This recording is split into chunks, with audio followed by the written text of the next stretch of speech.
मधुबन के बाबा, मधुबन के बाबा मुरली वाले, आपका क्या कहना, आपका क्या कहना। ओम शांति। 28 फरवरी 2024 के बाबा के मधुर महावाक्य। बाबा कहते, मीठे बच्चे, भारतवासियों को सिद्ध कर बताओ कि शिव जयंती ही गीता जयंती है, गीता से फिर होती है श्री कृष्ण जयंती। बाबा आज हम बच्चों को सेवा के लिए बता रहे हैं, भारतवासियों को सिद्ध कर बताओ कि शिव जयंती ही गीता जयंती है, गीता से फिर होती है श्री कृष्ण जयंती। प्रश्न, किसी भी धर्म की स्थापना का मुख्य आधार क्या है? धर्म स्थापक कौन सा कार्य नहीं करते जो बाप करते हैं? किसी भी धर्म की स्थापना का मुख्य आधार क्या है? धर्म स्थापक कौन सा कार्य नहीं करते जो बाप करते हैं? उत्तर, किसी भी धर्म की स्थापना के लिए पवित्रता का बल चाहिए। सभी धर्म पवित्रता के बल से स्थापन हुए हैं, लेकिन कोई भी धर्म स्थापन किसी को पावन नहीं बनाते, क्योंकि जब धर्म स्थापन होते हैं तब माया का राज्य है, सबको पतित बनना ही है। पतितों को पावन बनाना ये बाप का ही काम है, वही पावन बनने की श्रीमत देते हैं। गीत, इस पाप की दुनिया से कहीं दूर ले चल, जहाँ सुख भी हो, शांति भी हो। ओम शांति। अब बच्चों ने समझ लिया है कि पाप की दुनिया किसको और पुण्य की दुनिया अथवा पावन दुनिया किसको कहा जाता है। वास्तव में पाप की दुनिया ये भारती है, और भारती फिर पुण्य की दुनिया स्वर्ग बनता है। भारत ही स्वर्ग था, बहिष्ठ था, भारत ही वे दोजक बना, नरक बना, क्योंकि काम चिता पर जलते रहते हैं। वहाँ काम चिता पर कोई जलता नहीं, वहाँ काम चिता है ही नहीं, विकार नहीं। ऐसे भी नहीं कहेंगे कि सत्युग में काम चिता है, ये समझने की बातें हैं। वहाँ बुराइयाँ होती नहीं। पहले प्रश्न उठता है कि भारत जो पति दुखी है, सो वही भारत पावन सुखी था। जरूर कहते भी हैं आदि सनातन हिंदू धर्म था। अब आदि सनातन किसको कहा जाता है? आदि माना क्या और सनातन माना क्या? आदि माना सतयुग, तो सतयुग में कौन थे? ये तो सबको मालूम है कि लक्ष्मी नारायण थे। जरूर वो ही किसी की संतान भी होंगे जो फिर सतयुग के मालिक बने। सतयुग स्थापन करने वाला था परमपिता परमात्मा, उनकी संतान थे, परंतु इस समय अपने को उनकी संतान नहीं समझते हैं। अगर संतान समझते तो बाप को जानते, बाप को तो जानते ही नहीं हैं। अब हिंदू धर्म तो गीता में है ही नहीं, गीता में तो भारत नाम पड़ा है, वह कहलाते हिंदू महासभा। अब श्रीमद् भागवत गीता है सर्वशास्त्र में शिरोमणि। गीता जयंती भी मनाई जाती है, शिव जयंती भी मनाई जाती है। अब शिव जयंती कब हुई है ये भी मालूम होना चाहिए। फिर है श्री कृष्ण जयंती। अभी तुम बच्चे जान चुके हो कि शिव जयंती के बाद गीता जयंती, गीता जयंती के बाद श्री कृष्ण जयंती, गीता जयंती से फिर देवी देवता धर्म की स्थापना होती।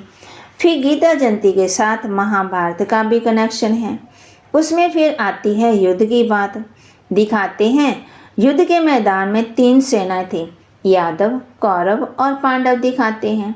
यादव मुसल निकालते हैं, वहाँ शराब पिया और मुसल निकाले। तुम बच्चे जानते हो अभी बरोबर मुसल भी निकल रहे हैं, वह भी अपने कुल का विनाश करने एक दूसरे को धमकी दे रहे हैं। सब क्रिश्चियन लोग ये यूरोपवासी यादव ठहरे तो एक है इनों की सभा, उनका विनाश हुआ, आपस में लड़ पड़े। रूस अमेरिका के बाबा बात कर रहे हैं, उसमें सारा यूरोप आ गया, इसमें इस्लाम में बौद्ध क्रिश्चियन सब आ जाते। यहाँ फिर है कौरव और पांडव। कौरव भी विनाश को प्राप्त हुए और विजय पांडवों की हुई। फिर अब प्रश्न उठता है गीता का भगवान कौन, जिसने सहज ज्ञान योग सहज ज्ञान योग सिखलाकर राजाओं का राजा बनाया अथवा पावन दुनिया स्थापन की। क्या श्री कृष्ण आया? कौरव तो कलयुग में थे। कौरव पांडवों के समय श्री कृष्ण कैसे आ सकता है?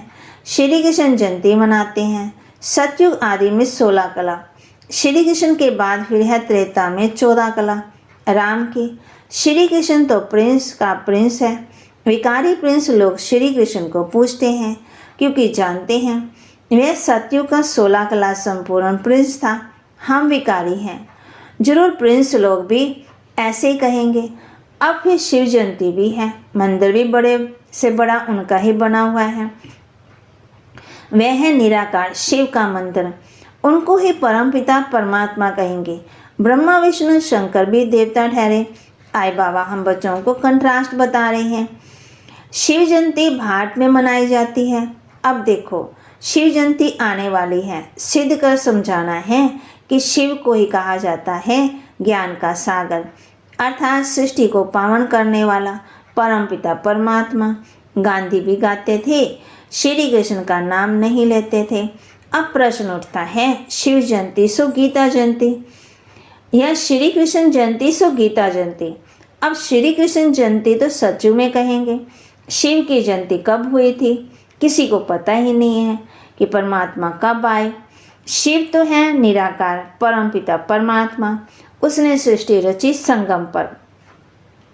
सतयुग में था श्री कृष्ण का राज्य, तो जरूर पहले शिव जयंती होगी।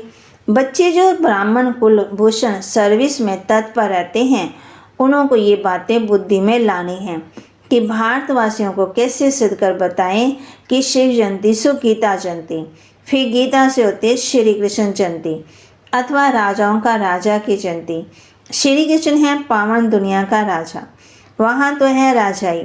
वहाँ श्री कृष्ण ने जन्म लेकर गीता तो गाई नहीं, तो और सतयुग में महाभारत लड़ाई आदि तो हो ही नहीं सकती। वह जरूर संगम पर हुई होगी। तुम बच्चों को अच्छी तरह इन बातों पर समझना है और दूसरों को समझाना भी है। पांडव और कौरव सभा मशहूर हैं। पांडव पति दिखलाते हैं श्री कृष्ण को, समझते हैं उसने ज्ञान, सहज ज्ञान और सहज राजयोग सिखाया। अब वास्तव में लड़ाई की तो कोई बात ही नहीं है। विजय पांडवों की हुई। जिन्हों को परमपिता परमात्मा ने सहज राजयोग सिखाया, वही 21 जन्म सूर्यवंशी चंद्रवंशी बन गए। तो पहले समझाना है हिंदू सभा वालों को। सभाएं तो बहुत हैं, लोकसभा, राज्यसभा, ये हिंदू सभा है मुख्य। जैसे 3 सेनाएं गाई हुई है ना, यादव, कौरव और पांडव, और ये हुए भी संगम पर। अभी संगम के सतयुग की स्थापना हो रही है। श्री कृष्ण के जन्म की तैयारी हो रही है। गीता जरूर संगम पर ही गाई होगी। अब संगम पर किसको लाएं? श्री कृष्ण तो आ ना सके।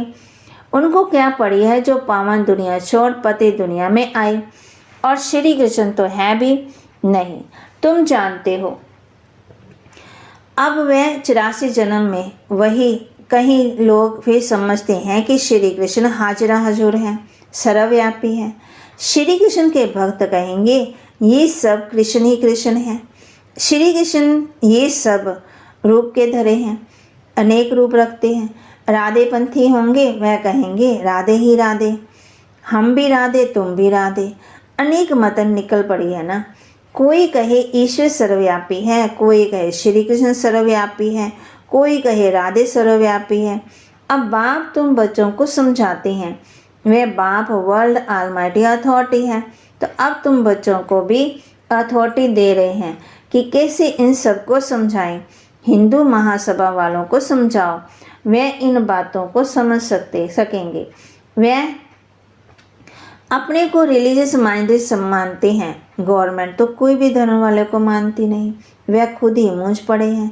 शिव परमात्मा है निराकार ज्ञान का सागर, और कोई को ज्ञान का सागर कह ही नहीं सकते। वे जब सम्मुख आकर के ज्ञान दें तब राजाई स्थापन हो, फिर तो बस राजाई स्थापन हो गई। फिर सम्मुख तब आए जब राजाई गवाओ। तो तुमको सिद्ध करना है कि शिव परमात्मा है निराकार ज्ञान का सागर। शिव जयंती सुगीता जयंती, इस पर नाटक बनाने हैं जो मनुष्यों की बुद्धि से श्री कृष्ण की बात निकल जाए। निराकार शिव परमात्मा को ही पतित पावन कहा जाता है। शास्त्र आदि जो भी बने हैं वे सब मनुष्य मत पर मनुष्यों ने बनाए हैं। बाबा का शास्त्र तो कोई नहीं है। बाप कहते हैं मैं सम्मुख आकर के तुम बच्चों को बेगटू प्रिंस बनाता हूँ और फिर मैं चला जाता हूँ। ये नॉलेज मैं ही सम्मुख सुना सकता हूँ। वे गीता सुनाने वाले बल गीता सुनाते हैं, परंतु वहाँ भगवान सम्मुख तो है ही नहीं। कहते हैं गीता का भगवान सम्मुख था जो स्वर्ग बनाकर चला गया। तो क्या ये गीता सुनने से कोई मनुष्य स्वर्गवासी हो सकता है? मरने समय भी मनुष्यों को गीता सुनाते हैं और कोई शास्त्र नहीं सुनाते। समझते हैं गीता से स्वर्ग की स्थापना हुई, इसलिए गीता ही सुनाते हैं। तो वे गीता एक होनी चाहिए। दूसरे धर्म सब पीछे आए हैं और कोई कह नहीं सकते कि तुम स्वर्गवासी बनेंगे। फिर मनुष्यों को पिलाते भी गंगा जल है, जमुना जल नहीं पिलाते। गंगा जल का ही महत्व है। बहुत वैष्णव लोग जाते हैं, मटके भरकर ले आते हैं, फिर उनमें बूंद बूंद डालकर पीते रहते हैं कि सब रोग मिट जाएंगे। वास्तव में ये ज्ञान अमृत की धारा जिससे 21 जन्म दुख मिट जाते हैं। बाप कहते तुम चेतन ज्ञान गंगाओं में स्नान करने से मनुष्य स्वर्गवासी बन जाते हैं, तो जरूर पिछाड़ी में ज्ञान गंगा निकली होंगी। वे पानी की नदियाँ तो है ही। ऐसे थोड़ी कि कोई पानी पीते ही देवता बन जाएंगे। यहाँ कोई थोड़ा ये ज्ञान सुनते हैं तो स्वर्ग के हकदार बन जाते हैं। यह ज्ञान के सागर शिव बाबा की ज्ञान गंगाएं। ज्ञान सागर गीता ज्ञान दाता एक शिव है, श्री कृष्ण नहीं। सतयुग में पतित तो कोई होता नहीं जिसको ज्ञान दे। ये सब बातें भगवान बैठ समझाते हैं। हे अर्जुन, हे संजय, नाम मशहूर है ना, लिखने में बहुत तीखा है, निमित्त बना हुआ है। अब शिव जयंती आती है तो उस पर बड़े बड़े अक्षरों में लिखना है। शिव हो गया निराकार, उनको ज्ञान सागर ब्लिसफुल कहा जाता है। श्री कृष्ण को नॉलेजफुल ब्लिसफुल नहीं कहेंगे। शिव परमात्मा ही नॉलेज देते हैं, रहम करते हैं। नॉलेज ही रहम है। मास्टर रहम कर पढ़ाते हैं। बाबा कहते मास्टर रहम कर पढ़ाते हैं तो बैरिस्टर इंजीनियर आदि बन जाते हैं। सतयुग में ब्लिस की दरकार ही, आशीर्वाद की दरकार ही नहीं है। तो पहले सिद्ध करना है कि निराकार सागर ज्ञान सागर शिव जयंती सो गीता जयंती, सतयुग साकार श्री कृष्ण जयंती सो गीता जयंती। तो ये है तुम बच्चों को सिद्ध करना है। तुम जानते हो जो भी है पैगंबर आदि बनते हैं वह पावन नहीं बनाते। द्वापर से माया का राज्य होने से सब पतित हो जाते हैं। फिर जब तंग होते हैं तो चाहते हैं हम जाएं। जो धर्म स्थापन करते हैं वही फिर वृद्धि को पाते हैं। पवित्रता के बल से धर्म स्थापन करते हैं, फिर अपवित्र बनना ही है। मुख्य हैं 4 धर्म, इनसे वृद्धि होती है, टालियाँ निकलती हैं। शिव जयंती गीता जयंती सिद्ध होने से और सब शास्त्र उठ जाएंगे, क्योंकि वह है मनुष्यों के बनाए हुए। वास्तव में भारत का शास्त्र एक ही गीता है। मोस्टली बाप कितना सहज कर समझाते हैं, उनकी श्रेष्ठ मत है। अब तुमको ये सिद्ध करना है कि निराकार ज्ञान सागर जयंती जो गीता जयंती, जब सतयुगी साकार श्री कृष्ण जयंती सो गीता जयंती, इनके लिए बड़ी कॉन्फ्रेंस बुलानी पड़े। ये बात सिद्ध हो जाए तो फिर सब पंडित तुमसे आकर के ये लक्ष्य लेंगे। शिव जयंती पर कुछ तो करना है। हिंदू महासभा वालों को समझाओ, उनकी बड़ी संस्था है, बाबा सेवा के लिए बता रहे हैं। सतयुग में है आदि सनातन देवी देवता धर्म, बाकी सभा आदि कोई नहीं। सभाएं तो संगम पर हैं।